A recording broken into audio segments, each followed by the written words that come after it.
Hello and welcome to the Grand Line Review, your source for everything One Piece. My name is Liam and it is hot in here. One, because it's summer on this side of the world and that's always painful. But two, because our chef is a cookin' in this glorious chapter of One Piece, the out of context summary for which is as follows. Now you see him, now you don't. Now you see him, now he's a cantaloupe. Queen has been revealed as a man of many talents. In fact, from this one chapter alone, we now know that he is the world's foremost authority on cybernetics, bioengineering, and most importantly of all, in cellular studies, which is the field of examining why women won't sleep with you. But instead of doing any sort of science, you just complain and hit them instead, which is just not on, because we all know the only thing you should be hitting is the subscribe button for the Grand Line Review, because it's time to give away a present. For every video during this holiday month, we are giving away a gift to a random subscriber. And today's gift is going to be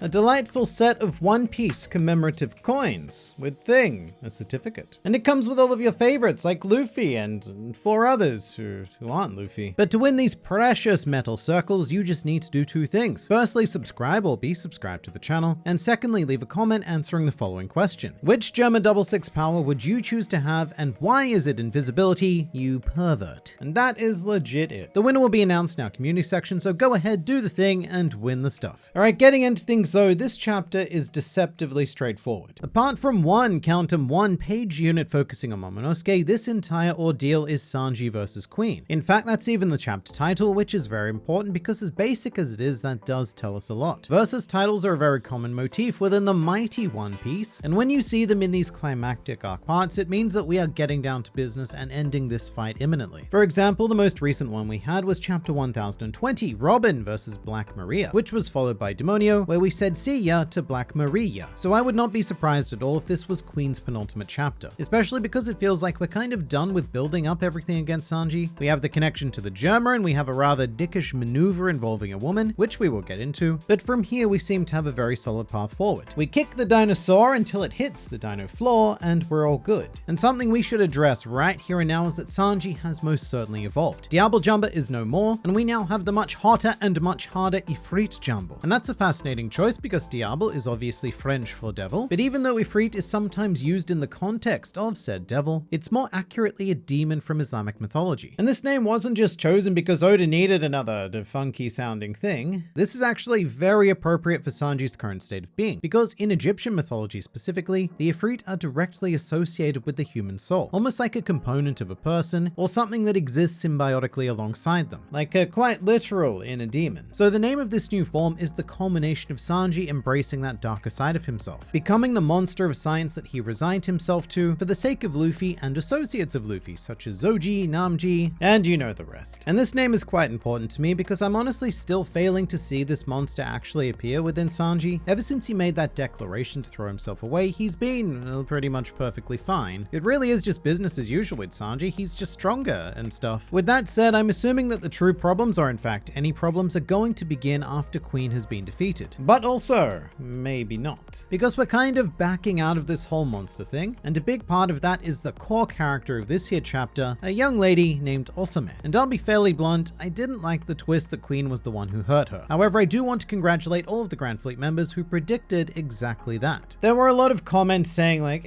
we didn't see Sanji hit her, so it probably didn't happen. And you were right. I should have known better. And it's not like I'm some sort of brutal, bloodthirsty womanizer who wants to see our protagonist speed up some Osame. However, if Oda is going to make that decision, then I do want him to follow through on it, because it was legitimately shocking to me to think that after all of this time, Sanji had broken his core tenet in life, and then all of a sudden he had to struggle with who he was, what he wanted, or what he needed to become. All of the inner things. It was some really juicy stuff, and I'm pretty sure I verbally came all over that particular chapter review. Here's what I will give it. It was a very well set up explanation. The revelation that Queen can mimic all of the German powers was very nicely used to bring us to this conclusion, so it all does check out, even if I do think it's a bit of an unnecessary cop-out. Because here's the thing, in real life, when I make a mistake, I don't get to blame the invisible dinosaur. Instead, I have to reckon with and take responsibility for what I've done, which is what I wanted to see happen with Sanji. He loses himself for a moment, as we all do in life, then later on recommits to his beliefs with a renewed vigor. That's what I, as a 32-year-old man, want to see. I want to see how these characters confront and conquer these struggles that we all face day to day. But as I've recently mentioned in another video, this is one of those times when I have to to accept that One Piece isn't written for me. And when you're making a story for a teenage audience, look, you probably don't want to be in a situation where your hero harms an innocent woman even if it was out of their control. It just doesn't really fly, you know? Only bad guys can do bad things. And to be fair, it doesn't necessarily take anything away from Sanji's journey. He still thought he did it and had to confront that possibility, which was a nice exploration. But like I said earlier, I'm still waiting for a sign that this science monster is actually manifesting, because the only evidence we've had of such a thing has now vanished entirely. Much like Queen, and Sanji, and Shiryu, and Absalom.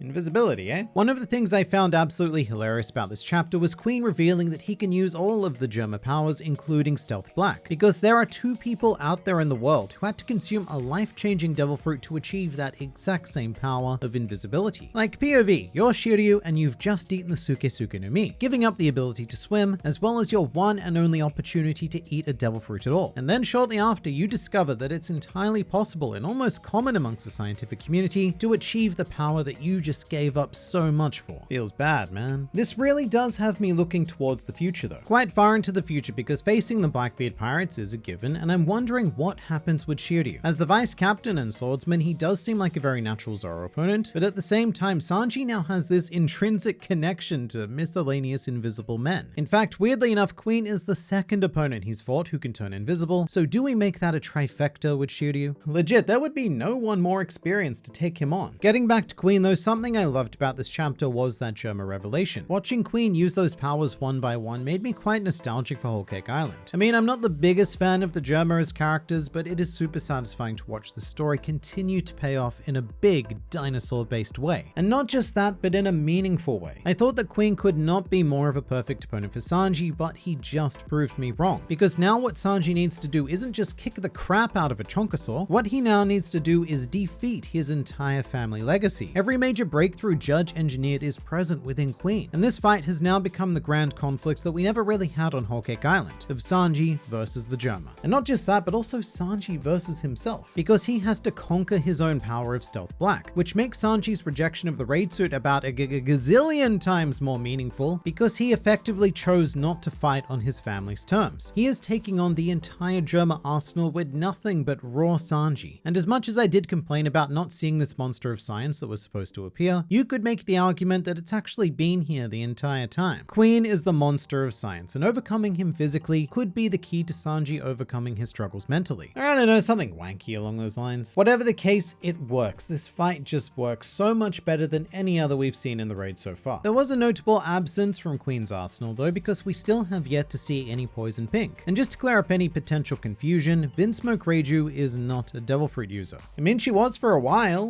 until she wasn't. In the very first One Piece magazine, she was listed as an unknown Devil Fruit user, presumably because whoever was writing it assumed that Reiju wasn't part of Judge's genetic shenaniganry, but later on in her Vivia card entry, it was revealed that Reiju did indeed fall victim to genetic shenaniganry, and her poisonality comes as a result of that. But I would have to assume that Queen has access to her ability as well, and that could go one of two ways. We could either complete a full set of siblings and have Queen use it against Sanji, or we could keep the very thought of Reiju out of this fight completely, because in the end she's one of the better Vinsmokes, and maybe we don't want Sanji metaphorically kicking the crap out of Dinosaur Reiju. That does seem like a very Oda thing to do. Reiju was a good character, so we'll just have Queen not use her power. But as for you three little bungle nuts, well, you guys should take your seats at the table for your inevitable dirt banquet. And something we should also mention is that Sanji has come up with his own form of invisibility, which is moving fast, like really fast, which I love because something like this is ripped straight out of Dragon Ball, when characters would just become too fast for the human eye to keep up with. Although I do wonder how useful it is in a world with observation haki. Even without taking future sight into account, one of the big selling points of observation was predicting the opponent's next move. So maybe Queen is right. Maybe this is a stupid stamina draining trick that Sanji is performing. But with that said, it is working because Queen did something even stupider, which was get distracted by a lady who rejected his Queen Peen. And that's another contrast there that we haven't really touched on with Sanji and Queen. It's very fitting that their fight is taking place within the epically named Pleasure Hall, because these are our respective crew womanizers. In fact, Sanji went out of his way to explore this area right at the beginning of the raid. But the contrast here is how each one of them deals with women. Sanji Sanji, for all of his cock-fueled antics, does practice his own form of chivalry and takes no for an answer. Meanwhile, Queen stands in direct opposition to that, pursuing women and then actively harming them when he doesn't get his way, once again being the antithesis of a Sanji and thus making him a perfect opponent. But also, what's up with all of the invisible people being horrific sex pests? Originally on Thriller Bark, we had Absalom, who as I recall forced Nami up against a wall and also licked a lot of Robin. But then we have Queen, who won't sexually assault you, but he will regularly assault you if you do not give up the goods. And not even Sanji is immune from this, because the very first thing he did with invisibility was become a voyeur of the women's bath. So right now I'm just waiting for Shiryu to be revealed as a massive pervert of some sort, because that just seems to be the fate of those with invisibility, which rather ironically isn't used so much as the power not to be seen, but more the power to see what otherwise would be unseen. Not to be forgotten, Momonosuke is also here for all of one page, and I do wonder if this was actually planned, because I feel like this chapter would function just as well without this page. It almost feels more like something Oda didn't have the space to put in an earlier chapter perhaps, which we do know happens from time to time. In fact, it was recently revealed to us that chapter 1000 was meant to include this shot of the 3 doors to the roof, showing how each worst generation captain got up there. And take special note of Law's door, which is undestroyed, because he used room to slip right past it. But Oda couldn't fit it into the chapter, and instead he repurposed it by putting it in chapter 1003, which is what this Momo bit feels like to me. Something that got cut out of an earlier chapter and just kind of shoved in here. It's cool though. I do like that he's getting more creative with his dragon strats, realizing that he can't craft the clouds needed himself, so instead we're pulling the entire island and delaying it, which may also have the effect of giving us more time to beat the bad guys. Because remember, Onigashima is set to drop in less than 5 minutes. Well,